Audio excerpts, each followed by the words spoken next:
Greetings, Kerbonauts! This is Kerbal Space Program. I'm Bob Fitch, and this is episode number 23 of the Gateway Project.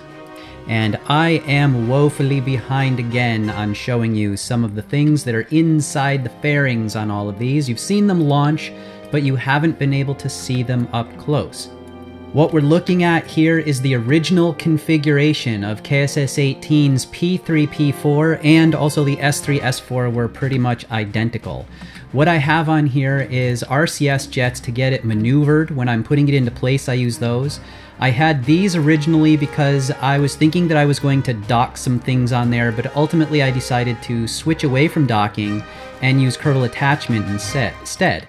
A couple lights, and then this is one welded part that acts as the base for the rotation. The rotation is using an Infernal Robotics large rotator here. I have another piece that has a docking node on one side that's welded into the part. This is a fairing, except I removed what made it a fairing. I just wanted that cool look of that slope in there with the little wires and everything. So it doesn't actually work as a decoupler anymore because I took that module off of the part once I welded it. So we have that one. I have the docking node down here, which separates it from the rest of this. We have the little tug on there. The way these work, they're the same as the P6. So this is one large solar panel that's attached to a plate, which is attached to a hinge, which is attached to a flipped hinge, and that allows them, you can get a good look at it right there, that allows them to extend out away a little bit. I have a radiator on here, and then inside it's just some basic infrastructure to hold everything together. If you want to see how this works, I'll take it out on the launch pad and you'll get a really good up-close look at this particular hinge. We will just stick a couple launch clamps on here. And probably I don't want to run out of battery while we're out there, so let's stick a whole bunch of batteries on it. Okay, we'll take this one out and I'll show how it deploys. Okay, if we zoom in close here, so now you can see the hinge up nice and close. And watch as I get my servo control. Let's put it in the right spot. Okay, so see how that lifts up? Because these are connected together, these other two are staying perpendicular, parallel to each other. So that makes the whole thing go like that. Let's see if we can get a good look. See? Gorgeous, right? And that extends it out on this side, getting it so that it has some clearance away from the station, which is exactly like how the real ones work. And then I just hit this, and the big solar panel opens up at its amazingly slow pace.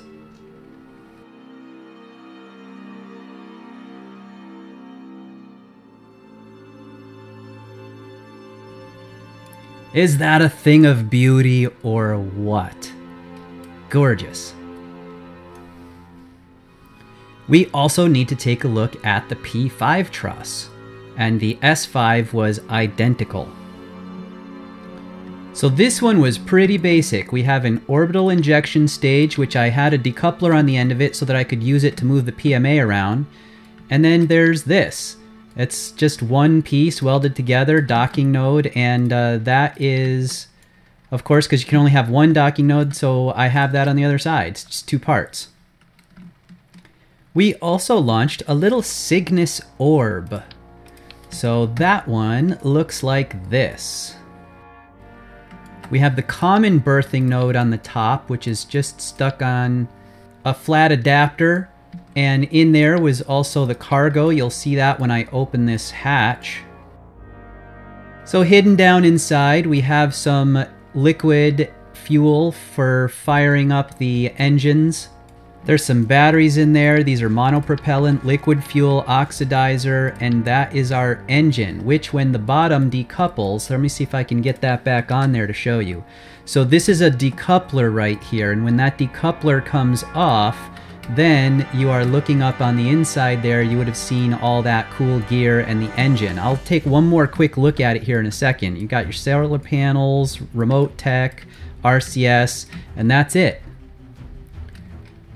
So just to show what that inside looked like, let's say we're lifting off and we get up there and then this decouples. Once the lower stage decouples, we actually do it with this decoupler, not with the fairing decoupler. And so when that goes away, then that's what it looks like underneath. So we have our little engine there.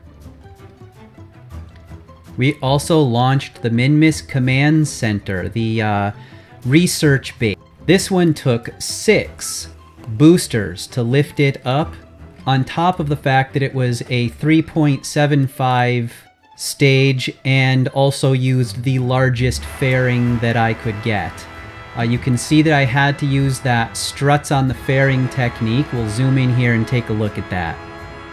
So there you can see them. There's struts on the side and struts that connect down onto the station to keep it from falling out, because it was falling out. If you watched that episode, you saw it fall out a couple times. Or maybe once. Anyway, if we take a look inside now, that's what the base looked like when it was all still undeployed. If we take away the rocket, then we can work our way from the top to the bottoms. So the top one had some Infernal Robotics hinges to act as legs. And we just move those struts down. Bunch of solar panels. And the communications was pointing here, pointing down. All of this wouldn't fit inside the fairing if I actually put it as tall as I wanted it. So that's why it was like that.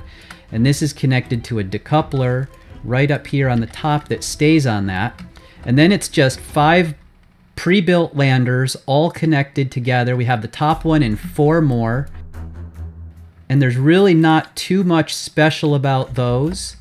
They just are what you'd expect to see in a lander.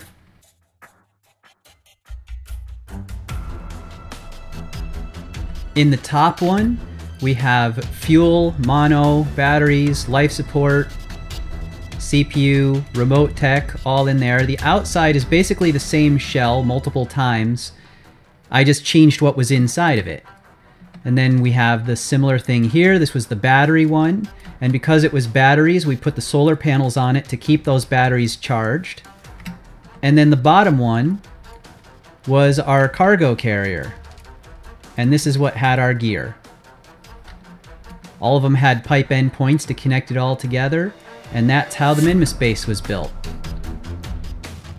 Here we are looking at the Harmony module. So this one is 6 docking nodes. Let me take the pixie off. 6 docking nodes on the outside of a pre-built part where I actually, because I wanted to get a particular look to it, I had to go back and add a part to the game that I wasn't really using. It was an AIES fuel tank, and I emptied out the fuel tank and then turned it into 2 of them together, welded, gave me these panels look that I thought was kind of cool for using on the Harmony module. Everything here, other than these lights you can see, is one welded part together. I had to do some tricks in order to make this one work. It's not really a big trick, it's just you change the scaling factor on it. But this is, if you use the KW rocketry pack, let's see if I can find one here. So here's the adapter. So take a look at the adapter. So there's the normal adapter, and there's my adapter. You can see that it's a lot thinner. That's just because I changed the scaling factor in the part after the file was created and told it that I wanted it to be thinner. Okay, Kerbonauts, you asked for it and you're getting it. On February 7th, 2008, the Columbus European Laboratory module was launched on the Atlantis STS-122. And there you go, Kerbonauts. That's it. The Atlantis STS-122 has lifted off from the Kerbal Space Center on its way to the Kerbal Space Station, delivering the next major component and internal living space for the astronauts that are residing on the station. The real Columbus measured in at about 7 meters long by about 4.5 meters in diameter and weighing almost 13 tons. When we translate that into my terms, it means we use 2.5 meter diameter parts that are about 4 to 5 meters long. Look at that booster separation. That's actually really cool right there. The Columbus module was built in Turin, Italy, and was the single largest module provided by the ESA, which is the European Space Agency. It cost a total of 1.4 billion euros to build it, not counting the ground support and experiments that might go inside.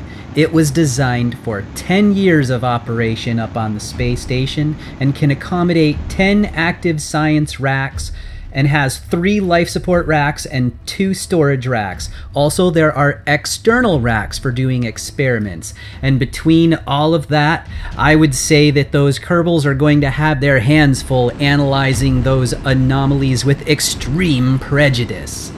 In our dimension, those internal racks are allocated half to NASA and half to the European Space Agency, and they can choose to do whatever they want with those. And I believe the European side is monitored by a ground base in Germany, if not even the NASA side. I'm not actually sure about that. So far, the liftoff has been fairly smooth, and just now we have released that external tank. It is just barely suborbital with a periapsis of about 20 kilometers. So we'll just slide ourselves away using the onboard RCS and the monopropellant that's stored in those tanks right above the engines in the back there. This is using the KSS mod. That's the Component Space Shuttle is what it stands for. So there's theoretically a craft file that comes with this mod. I was not able to get the craft file to load. I assume that there are parts in it that I don't have in my particular mod installation. So I looked through the parts and I found that it looked like it had everything it needed. Maybe it's just the robotic arm that's missing or something. So I don't have the robotic arm inside, but I wasn't really going to use the robotic arm anyway. As you can see, as the doors open up here, I have a little space tug that I'm going to use to put that module in place. But at least I delivered it up on the shuttle, and look at the size of that interior. 2.5 meter parts, and there's at least 10 meters in there. I didn't measure it, but that's what I've needed this whole time, was a 2.5 by 10 meters. It's a little hard to get oriented correctly once I get close to the station though. And on top of that, I put some lights on the outside, and apparently by having the extra lights, the fuel cell is not able to keep up, and I didn't know that was going to happen. I probably would have just boosted the fuel cell a little bit if I had known, but it's not able to keep up, and so I keep running out of power. You keep seeing their electric charge depleted, but there is a fuel cell that is recharging it, and then it's gone, and then it recharges, and then it's gone. So at least they're not running out of life support. And here we go. Bam! We are docked up, and whoa! Okay, so it must have been buried in the back of the shuttle just a little bit, so it was a little bit too big, but that's because I had the experiments on there. Those wouldn't be there in a real situation. Anyway, Bob's gonna go out there and take a look at something strange that we're seeing here. It looks like, yep, when we released that, the docking node stayed behind. What? Oh man, okay, but I think I know how to fix this. We're going to be able to modify the part, and that should fix the problem. Alright, so here's where we're going to fix this problem.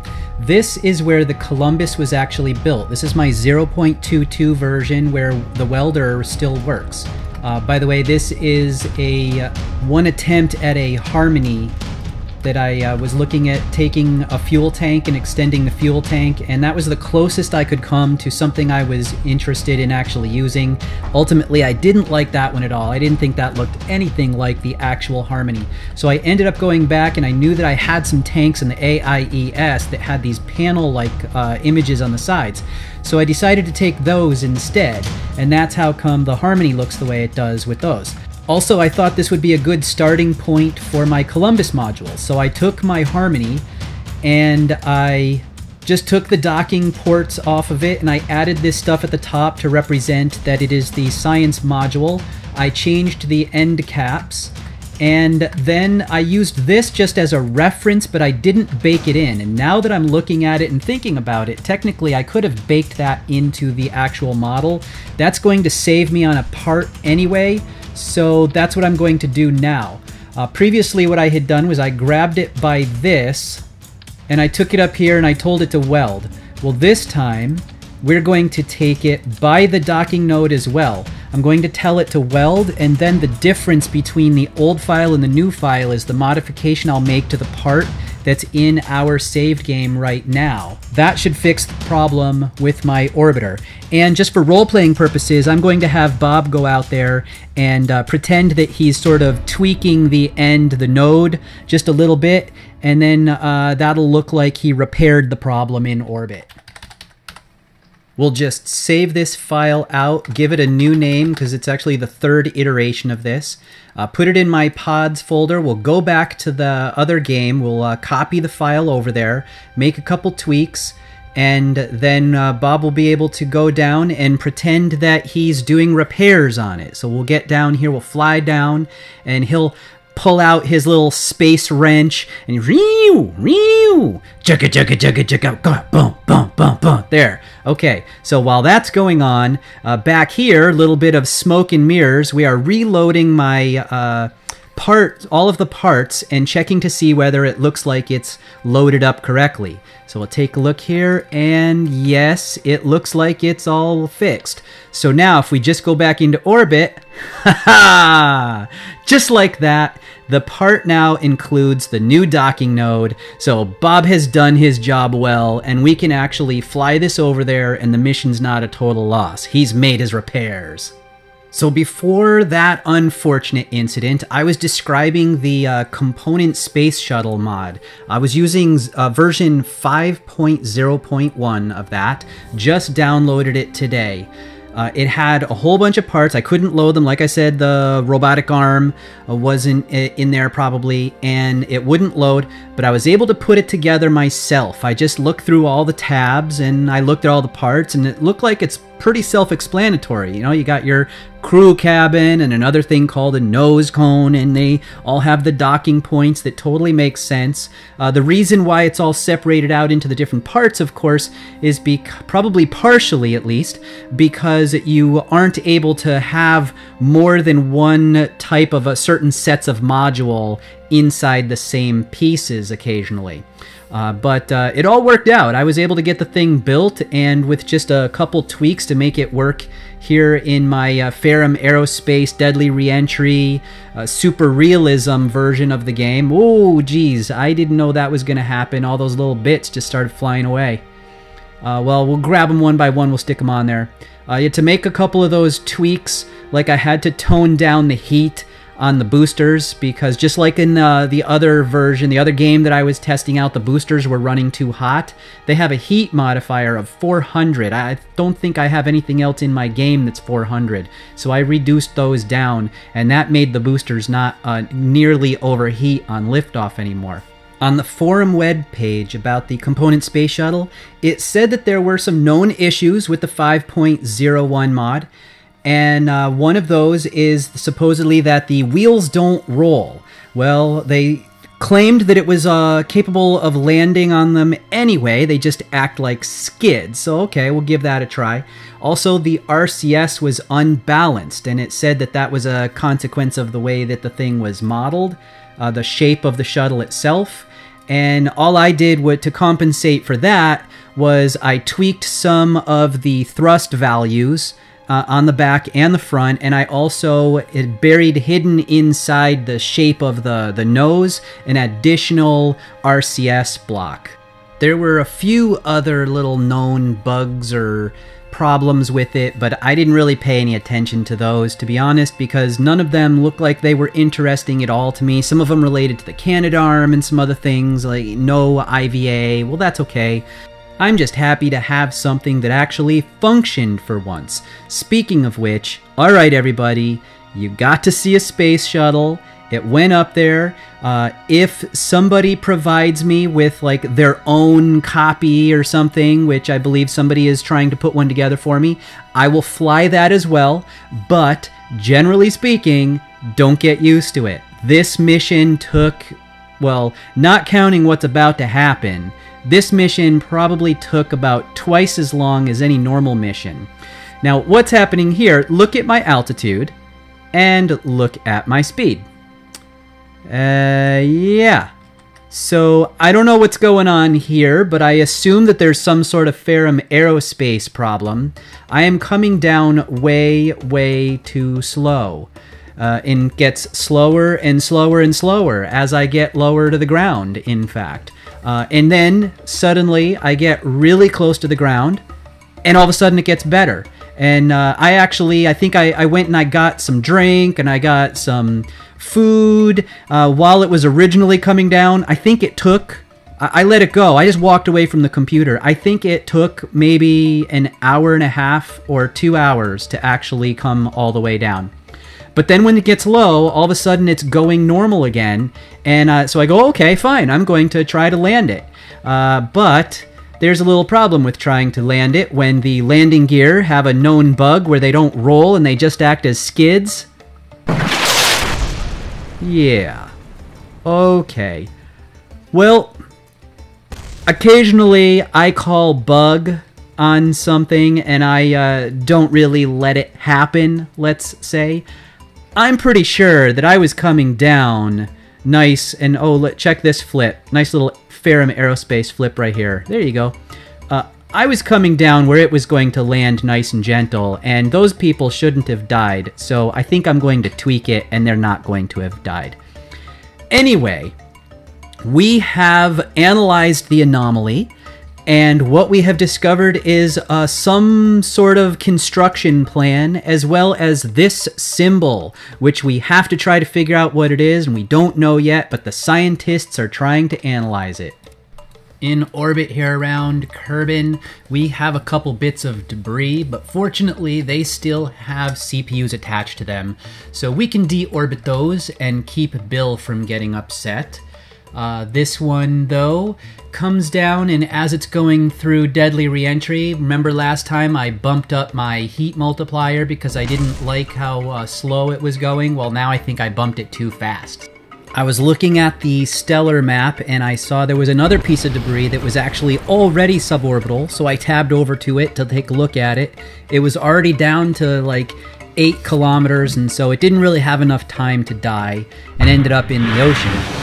Meanwhile, up on Minmus, Bill is out doing his daily chores, just going around the base and cleaning up things and straightening up things, when he looks up into the sky and he sees something that piques his interest.